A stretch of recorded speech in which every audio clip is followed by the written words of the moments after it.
శబరిమల అయ్యప్ప స్వామి దర్శనానికి భక్తుల తాకిడి రోజురోజుకు పెరుగుతోంది. కేరళ ఆర్టీసీ బస్సుల్లో నిలకల్ నుంచి పంబకు భక్తుల ప్రయాణం మరింత కష్టంగా మారింది. చిన్నపిల్లలు, వృద్ధులు తీవ్ర ఇబ్బంది పడుతున్నారు. గత 4 రోజులుగా పంబ సన్నిధానంలో అయ్యప్ప భక్తులను కట్టడి చేయడంలో కేరళ ప్రభుత్వం ట్రావెన్కోర్ దేవస్థానం విఫలమైందని బీజేపీ నేతలు తిరువనంతపురంలో పెద్ద ఎత్తున ఆందోళనకు దిగారు.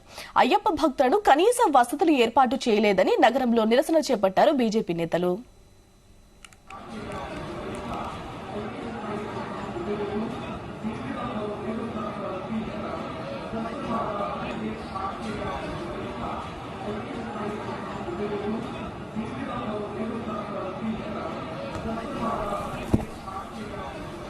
ఇక మరోవైపు శబరిమలకు రోజుకు 80,000 నుంచి 1,20,000 మంది పంబకు చేరుకుంటున్నారు. కేరళ పోలీసులు భక్తులను కట్టడి చేయడంలో విఫలం చెందారని ఆరోపణలు వస్తున్నాయి. నిన్న 1,24,000 మంది అయ్యప్ప భక్తులు వచ్చారు. 88,000 మంది పడిమెట్లు ఎక్కి స్వామిని దర్శించుకున్నారు. రద్దీని దృష్టిలో ఉంచి కేరళ హైకోర్టు పంబలో స్పాట్ వర్చువల్ దర్శన టికెట్లను రద్దు చేసింది. ఇదివరకు ఆన్లైన్లో బుక్ చేసుకున్న భక్తులకు మాత్రమే అనుమతి ఇవ్వాలని టీడీపీకి ఆదేశాలు జారీ చేసింది కోర్టు.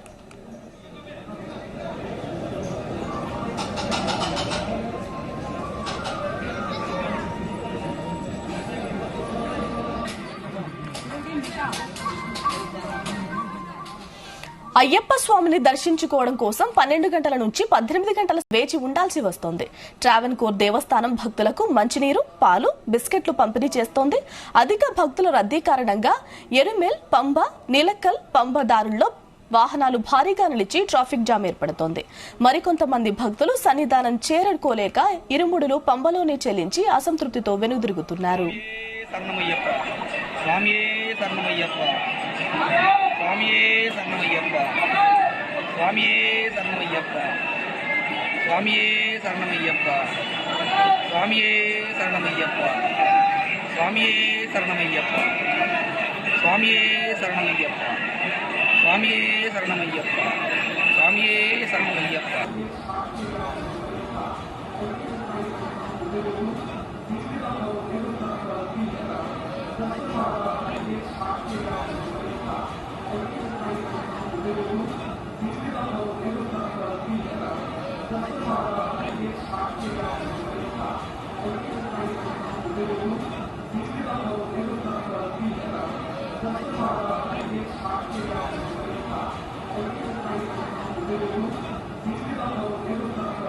ఇంకే